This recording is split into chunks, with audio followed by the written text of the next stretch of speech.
Hello dear students. ഈ വീഡിയോയിൽ നമ്മൾ ഡിസ്കസ് ചെയ്യാൻ പോകുന്നത് ഫോർത്ത് മൊഡ്യൂളാണ്. അപ്പോൾ നമ്മൾ ലാസ്റ്റ് തേർഡ് മൊഡ്യൂളിൽ നമ്മൾ process synchronisation, third module actually divided into two sessions, right? Synchronisation, process synchronisation and deadlocks. Okay, അപ്പോൾ നമ്മളത് കവർ ചെയ്തിട്ടുണ്ട്. നമുക്കിനി നെക്സ്റ്റ് മൊഡ്യൂളിലോട്ട് പോകാം. That is module number 4. Module number 4 syllabus ആണ് ഇത് കൊടുത്തിരിക്കുന്നത്. It's memory management. ഒരു സെഷൻ മാത്രമേ ഉള്ളൂ, മെമ്മറി മാനേജർ. ബട്ട് നിങ്ങൾക്ക് ഈ ഒരു സെഷനിൽ നിന്നും കുറേ അധികം പഠിക്കാനുണ്ട്. ഓക്കെ, നമുക്കത് ഈസി ആയിട്ട് പഠിക്കാം. ഈ മെമ്മറി മാനേജ്മെൻറ്റ്, ഈ പ്രോസസ് സിങ്ക്രണൈസേഷൻ, ഡെഡ്ലോക്ക്, ഇതെല്ലാം എന്താണ് ശരിക്കും? OSൻ്റെ ഫങ്ഷൻസ് ആണ്, അല്ലേ? ഓപ്പറേറ്റിംഗ് സിസ്റ്റത്തിൻ്റെ ഫങ്ഷൻസ് ആണ് ഈ മെമ്മറി മാനേജ്മെൻറ്റ്, പ്രോസസ്സർ മാനേജ്മെൻറ്റ്. ഇനി നമ്മൾ പഠിക്കാൻ പോകുന്ന disk management, file management. Disk management and file management in fifth module will be covering in fifth module. So ഇതൊക്കെ എന്താണ്? ഈ മാനേജ്മെൻറ്റ് ഇതൊക്കെ എങ്ങനെയാണ്, ആരാണ് ചെയ്യുന്നത്? ഈ മെമ്മറിയൊക്കെ മാനേജ് ചെയ്യുന്ന ആരാണ്? യെസ്, ഓപ്പറേറ്റിംഗ് സിസ്റ്റത്തിൻ്റെ ഫംഗ്ഷനാണ് ഇതെല്ലാം. Memory management, disk processor management, process management, memory management, then disk management, then file management. Okay, അപ്പോൾ അതിൽ നമ്മൾ ഈ ഫോർത്ത് മൊഡ്യൂളിൽ പഠിക്കുന്നത് മെമ്മറി മാനേജ്മെൻ്റ് ആണ്. സോ ഇതിൽ നമ്മൾ കവർ ചെയ്യുന്നത് concept of address space, then swapping, contiguous memory allocation, fixed and variable partitions, then segmentation, paging, then virtual memory, demand paging, page replacement algorithms. ഇവിടെയും കുറേ പ്രോബ്ലംസ് ചോദിക്കും. ഓക്കെ, പാർട്ടീഷൻ ഇവിടെ കുറച്ച് problems ചോദിക്കും. ദെൻ സെഗ്മെൻറ്റേഷൻ, പേജിങ്ങും നിന്നും related ആയിട്ടുള്ള problems ചോദിക്കും. But very important is ഈ പാർട്ടീഷനിൽ നിന്നും ആണ് നമുക്ക് മിക്കവാറും പ്രോബ്ലംസ് ചോദിക്കുന്നത്. And also the page replacement algorithm, അത് വളരെ ഇമ്പോർട്ടൻ്റ് ആണ്. പേജ് റീപ്ലേസ്മെൻറ്റ് അൽഗോരിതത്തിൽ നിന്നും എന്തായാലും ക്വസ്റ്റ്യൻസ് ചോദിക്കും. അപ്പം നമ്മുടെ ഇപ്പോൾ പാർട്ട് എയിലാണെങ്കിൽ ക്വസ്റ്റ്യൻ നമ്പർ 7ഉം 8ഉം ആയിരിക്കും മൊഡ്യൂൾ 4 നിന്ന് ചോദിക്കുന്നത്, അല്ലേ? അതേപോലെ പാർട്ട് ബി ആണെങ്കിൽ 17 ആൻഡ് 18th ക്വസ്റ്റ്യൻ ആയിരിക്കും ഈ ഒരു സെഷൻ നിന്ന് ചോദിക്കുന്നത്. നമുക്ക് ഒരു ക്വസ്റ്റ്യൻ നമുക്ക് പേജ് റീപ്ലേസ്മെൻറ്റ് അൽഗോരിതം പ്രതീക്ഷിക്കാം എന്നുള്ളതേ ഉള്ളൂ. നമുക്കത് 100% ഷുവർ പറയാൻ പറ്റത്തില്ല. നമുക്ക് എക്സ്പെക്റ്റ് ചെയ്യാം, പേജ് റീപ്ലേസ്മെൻറ്റ് അൽഗോരിതം നമുക്ക് എക്സ്പെക്റ്റ് ചെയ്യാം. കാരണം ഈ രണ്ട് ക്വസ്റ്റ്യനും ഈ ഒരു ഫോർത്ത് മൊഡ്യൂളിൽ നിന്നാണ് ചോദിക്കുന്നത്. അപ്പോൾ ഇത് 2 സെഷൻസ് ആയിട്ട് ഡിവൈഡ് ചെയ്തിരിക്കുന്നെങ്കിൽ ആക്ച്വലി നമുക്ക് പറയാം മെമ്മറി മാനേജ്മെൻറ്റ്, ഈ വെർച്വൽ മെമ്മറി എന്ന് പറഞ്ഞാൽ 2 ഡിഫറെൻറ്റ് സെഷൻസ് ആയിട്ട് വേണമെങ്കിൽ പറയാം. മേ ബി ഒരു ക്വസ്റ്റ്യൻ പേജ് റീപ്ലേസ്മെൻറ്റ് അൽഗോരിതം ആകാം. Okay, only expectation, possibility. Okay, നമുക്ക് നോക്കാം. ഫസ്റ്റ് മെമ്മറി മാനേജ്മെൻറ്റ് എന്ന് പറയുമ്പോൾ മെമ്മറിയെ മാനേജ് ചെയ്യുക, അത് ആരുടെ ജോലിയാണ്? ഓപ്പറേറ്റിംഗ് സിസ്റ്റത്തിൻ്റെ ജോലിയാണ്. സോ നമുക്ക് ജസ്റ്റ് ഒന്ന് പറഞ്ഞു നോക്കാം എന്താണ് മെമ്മറി മാനേജ്മെൻറ്റ് എന്ന് പറയുന്നത്. അപ്പോൾ നമുക്ക് കുറച്ച് കാര്യങ്ങൾ നമുക്കൊന്ന് നോക്കാം. നമ്മൾ ലോവർ ക്ലാസ്സസിലൊക്കെ പഠിച്ചിട്ടുള്ള ഒരു basic structure of the computer സിസ്റ്റമാണ് ഞാനിവിടെ റെപ്രസെൻറ്റ് ചെയ്തിരിക്കുന്നത്. നമുക്ക് ഔട്ട്പുട്ട് ഡിവൈസസ് ആയ സ്ക്രീനും ഇൻപുട്ട് ഡിവൈസായ കീബോർഡും ഇവിടെ കാണാം. ദെൻ നമ്മുടെ കമ്പ്യൂട്ടർ സിസ്റ്റം എന്ന് പറഞ്ഞു കഴിഞ്ഞാൽ കംപ്രൈസസ് ഓഫ് ദിസ് വൺ, അല്ലേ? CPU, main memory, then secondary storage. അതിൽ നിങ്ങൾക്ക് ഇവിടെ കാണാൻ പറ്റുന്നുണ്ട്, ഇത് ഇത്രയും ഒരു സെറ്റായിട്ടാണ് കൊടുത്തിരിക്കുന്നത്, ഞാൻ വരച്ചിരിക്കുന്നത്, അല്ലേ? ഒരു സെറ്റായിട്ടാണ് വരച്ചിരിക്കുന്നത്. ദെൻ സെക്കൻഡറി സ്റ്റോറേജ് എന്ന് പറഞ്ഞാൽ സെപ്പറേറ്റ് ആണ്. അപ്പോൾ നമുക്കറിയാം ഒരു പ്രോഗ്രാം നമ്മൾ എക്സിക്യൂട്ട് ചെയ്യുമ്പോഴത്തേക്കും, നമ്മളിപ്പോൾ പ്രോഗ്രാം ടൈപ്പ് ചെയ്ത് സേവ് ചെയ്തില്ല എന്നുണ്ടെങ്കിൽ ഇറ്റ് വിൽ റിസൈഡ്. കാരണം നമ്മൾ ടൈപ്പ് ചെയ്യുമ്പോഴത്തേക്കും നോക്കിക്കേ, കീബോർഡിൽ നിന്ന് നമ്മൾ ടൈപ്പ് ചെയ്യുമ്പോഴത്തേക്കും നോർമലി എവിടെയാണ് സ്റ്റോർ ആവുന്നത്? പ്രൈമറി മെമ്മറിയിലാണ് സ്റ്റോർ ആവുന്നത്. സോ പ്രൈമറി മെമ്മറി നമുക്കറിയാം it's a volatile memory. That means once the power off will lose the data, right?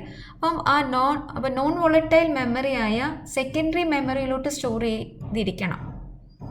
Okay, അപ്പം നോർമലി ഇപ്പം ഞാൻ പറഞ്ഞു വരുന്നത്, നമ്മൾ ടൈപ്പ് ചെയ്യുന്ന പ്രോഗ്രാംസ് നമ്മൾ സേവ് ചെയ്യുമ്പം അതെങ്ങോട്ട് മാറും? പ്രൈമറി മെമ്മറിയിൽ നിന്നും എങ്ങോട്ട് ഷിഫ്റ്റ് ചെയ്യും?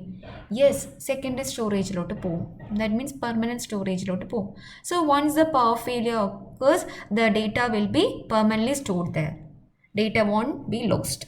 ഓക്കെ, അപ്പോൾ അതാണ് മനസ്സിലാക്കേണ്ടത്. അപ്പോൾ നമ്മൾ പ്രോഗ്രാം ടൈപ്പ് ചെയ്യുമ്പോഴത്തേക്കും നമ്മൾ ജസ്റ്റ് ടൈപ്പ് ചെയ്ത് വിട്ടേക്കുകയാണെങ്കിൽ, സേവ് ചെയ്യാതെ വിട്ടേക്കുകയാണെങ്കിൽ it will be in the primary memory. അതുകൊണ്ടാണ് നമ്മൾ പ്രോഗ്രാം ചെയ്യുമ്പോഴത്തേക്കും സേവ് ചെയ്ത് പോകുന്നു എന്ന് പറയുന്നത്. കാരണം once you save the document it will move to the secondary സ്റ്റോറേജിലോട്ട് മൂവ് ചെയ്യും. ഇതിന് കൺസെപ്റ്റ് നിങ്ങളുടെ കയ്യിലുണ്ടല്ലോ. അപ്പോൾ ഞാൻ പറയുന്നത്, ഈ പറയുന്ന പ്രോഗ്രാം പ്രൈമറി മെമ്മറിയിൽ നിന്ന് സെക്കൻഡറി സ്റ്റോറേജിലോട്ട് വന്നു.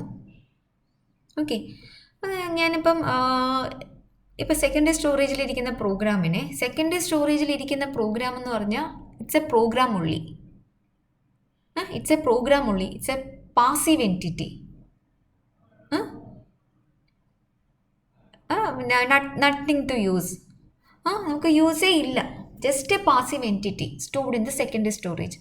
അപ്പം എനിക്ക് അതിനെ ആക്റ്റീവ് എൻറ്റിറ്റി ആക്കണമെങ്കിൽ, ആ പ്രോഗ്രാമിനെ ഇൻ എക്സിക്യൂഷൻ മോഡിലാക്കണമെങ്കിൽ നമ്മൾ എന്ത് ചെയ്യണം? ഇൻ എക്സിക്യൂഷൻ മോഡിലാക്കണമെങ്കിൽ ഈ പറയുന്ന ഇപ്പോൾ നമ്മുടെ പ്രോഗ്രാം ടൈപ്പ് ചെയ്തു. അപ്പോൾ നമ്മുടെ പ്രോഗ്രാം ഇതിൻ്റെ അകത്തുണ്ടെന്ന് വിചാരിക്കുക, ഇതിൻ്റെ അകത്തുണ്ട്. അപ്പോൾ ഈ പ്രോഗ്രാമിനെ എങ്ങോട്ട് ലോഡ് ചെയ്യണം? പ്രൈമറി മെമ്മറിയിലോട്ട് ലോഡ് ചെയ്യണം. ഇതൊക്കെ നമ്മൾ ഓൾറെഡി നമ്മൾ ആദ്യത്തെ രണ്ടാമത്തെ മൊഡ്യൂളൊക്കെ പഠിച്ചിട്ടുണ്ട്. ഓക്കെ, അത് നമ്മൾ എങ്ങോട്ട് ലോഡ് ചെയ്യണം?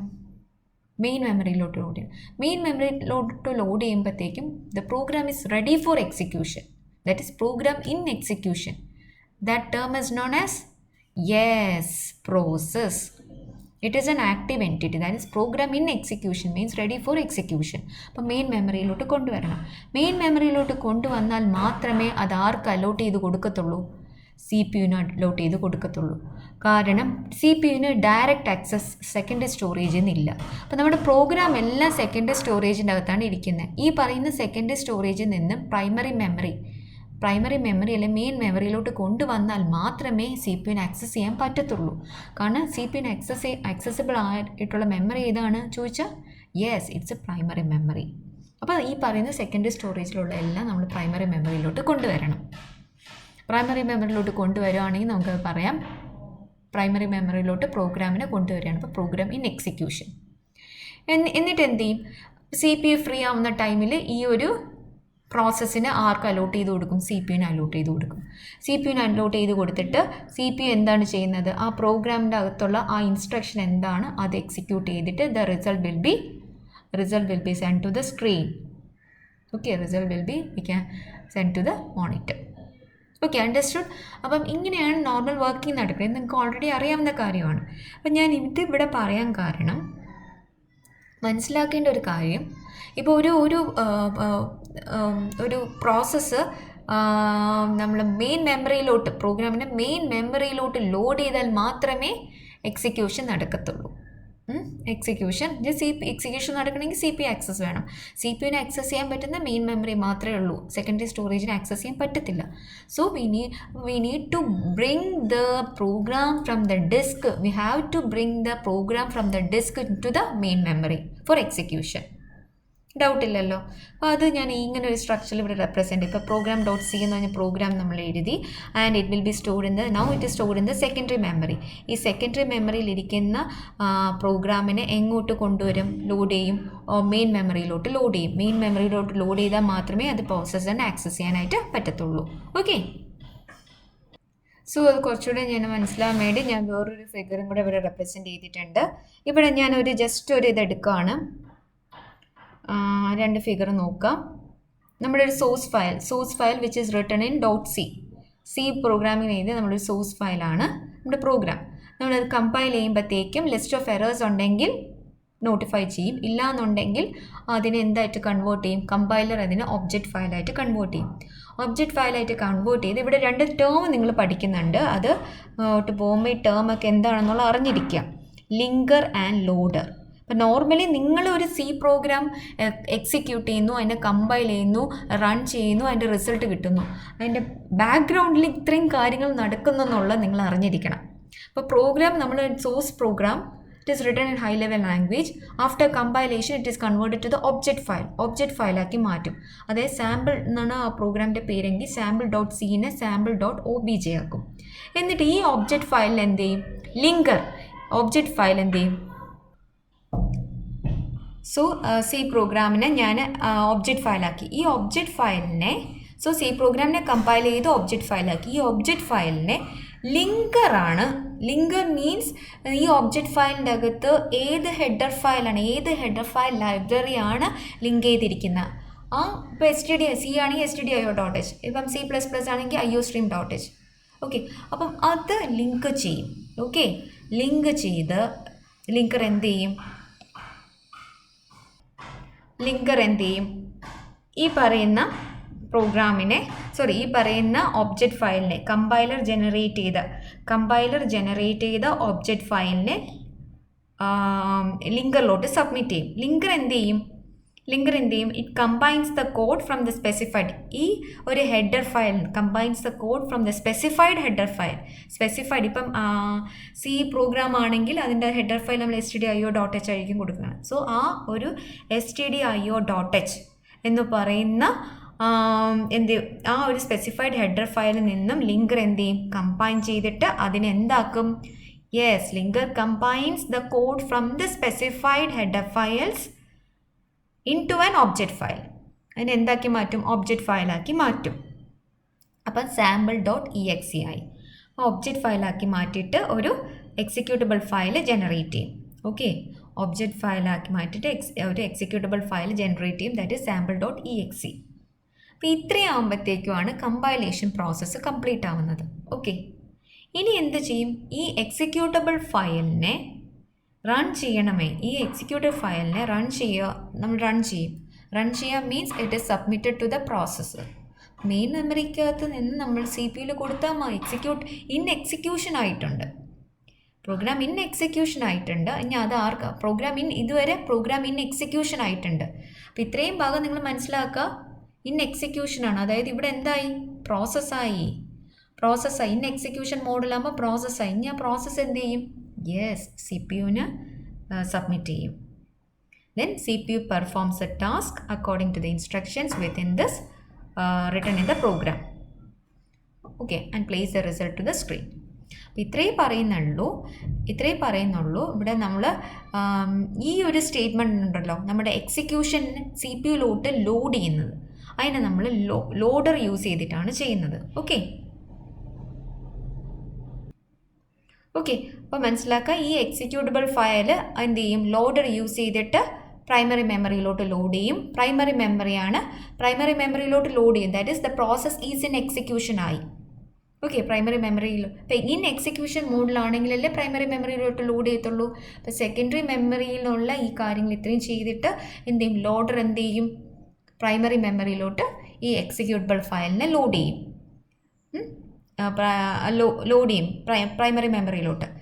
പ്രൈമറി മെമ്മറിയിലോട്ട് ലോഡ് ചെയ്യും. എന്നിട്ട് എന്ത് ചെയ്യും? ഈ എക്സിക്യൂട്ടബിൾ ഫയൽ അവിടെ നിന്ന് CPU-ന് സബ്മിറ്റ് ചെയ്യും. കാരണം the program is now ready for execution. അപ്പോൾ അത് പ്രോസസ്സായി. അപ്പോൾ അത് ആർക്ക് കൊടുക്കും? CPU-ന് കൊടുക്കും. CPU will perform the task written in that program and plays the result to the user screen. Okay, ഇങ്ങനെയാണ് പ്രോസസ്സ് നടക്കുന്നത്. രണ്ട് കൺസെപ്റ്റ് ഉണ്ട്, ലിങ്കറും ലോഡറും. ലിങ്കർ എന്ന് പറയുന്നത് at the time of compilation ചെയ്യുന്നതാണ് ലിങ്കർ, അല്ലേ? ഇവിടെ എന്താണ്? സോഴ്സ് ഫയലിനെ കമ്പൈലർ വഴി ഒബ്ജക്റ്റ് ഫയലാക്കുക. ഒബ്ജക്റ്റ് ഫയലിനെ ലിങ്കറാണ് എന്ത് ചെയ്യുന്നത്? സ്പെസിഫൈഡ് ഹെഡർ ഫയലിനെ ലിങ്ക് ചെയ്തിട്ട് എക്സിക്യൂട്ടബിൾ ഫയലാക്കി മാറ്റുന്നത്. ഈ എക്സിക്യൂട്ടബിൾ ഫയലിനെ ലോഡറാണ്. ഓക്കെ, ഈ എക്സിക്യൂട്ടബിൾ ഫയലിനെ ലോഡറാണ് മെയിൻ മെമ്മറിയിലോട്ട് ലോഡ് ചെയ്യുന്നത്. മെയിൻ മെമ്മറിയിലോട്ട് ലോഡ് ചെയ്യും. മെയിൻ മെമ്മറിയിൽ ലോഡ് ചെയ്യുക means it is ready for execution. കാരണം എക്സിക്യൂട്ടബിൾ ഫയലാണ്, it is ready for the execution. So once a CPU is free, this process will be submitted to the CPU. അല്ലേ? ഫ്രീ ആകുമ്പോൾ ഈ പ്രോസസ്സ് CPU-നെ സബ്മിറ്റ് ചെയ്യും. അങ്ങനെ CPU will perform the instructions written in that program and places the result into the user screen. Okay, അപ്പോൾ linker എന്താണ്, loader എന്താണെന്നൊരു concept നിങ്ങൾക്ക് ഇവിടെ കിട്ടിക്കാണുമല്ലോ. Executable ഫയലിനെ ലോഡ് ചെയ്യുന്ന മെയിൻ മെമ്മറിയിലോട്ട് ലോഡ് ചെയ്യുന്ന ആളാണ് ലോഡർ. ഓക്കെ, ഇത് ഞാൻ ഇത്രയും പറയാൻ കാരണം ഒരു ബേസ് നിങ്ങൾക്ക് ഒരു ഐഡിയ കിട്ടാൻ വേണ്ടിയിട്ടാണ്. നോർമലി ഒരു പ്രോഗ്രാം എക്സിക്യൂഷൻ എങ്ങനെയൊക്കെയാണെന്നുള്ളത് അപ്പോൾ മനസ്സിലാക്കുക. ഒരു പ്രോഗ്രാം എക്സിക്യൂഷൻ നമ്മുടെ സെക്കൻഡറി സ്റ്റോറേജിൽ ഇരിക്കുന്ന പ്രോഗ്രാം എക്സിക്യൂഷൻ നമ്മൾ എവിടെ കൊണ്ടുവരണം? സെക്കൻഡറി സ്റ്റോറേജിലിരിക്കുന്ന പ്രോഗ്രാമിനെ. ഓക്കെ, നമ്മുടെ സെക്കൻഡറി സ്റ്റോറേജിലിരിക്കുന്ന പ്രോഗ്രാമിനെ നമ്മൾ പ്രൈമറി മെമ്മറിയിലോട്ട് കൊണ്ടുവന്നാൽ മാത്രമേ അതാർക്കും സബ്മിറ്റ് ചെയ്ത് കൊടുക്കാൻ പറ്റത്തുള്ളൂ, CPU സബ്മിറ്റ് ചെയ്ത് കൊടുക്കാൻ പറ്റത്തുള്ളൂ. ഓക്കെ, അങ്ങനെ പ്രൈമറി മെമ്മറിയിലോട്ട് ലോഡ് ചെയ്യുന്ന ആളുടെ പേരെന്താണ്? ലോഡർ. ഓക്കെ, സോ നമ്മളിവിടെ ഒരു multi step processing of A user programme, എങ്ങനെയാണ് ഒരു യൂസർ പ്രോഗ്രാം പ്രോസസ്സ് ചെയ്ത് നമുക്ക് ഡിസൈഡ് ഔട്ട്പുട്ട് റിസൾട്ട് കിട്ടുന്നതെന്നുള്ളത് നമ്മളിവിടെ കണ്ടു. ഓക്കെ, നെക്സ്റ്റ് വീഡിയോയിൽ will be discussing the memory management. Main ഇൻട്രൊഡക്ഷനിലോട്ട് നമ്മൾ കയറും നെക്സ്റ്റ് വീഡിയോയിൽ. Okay, thank U.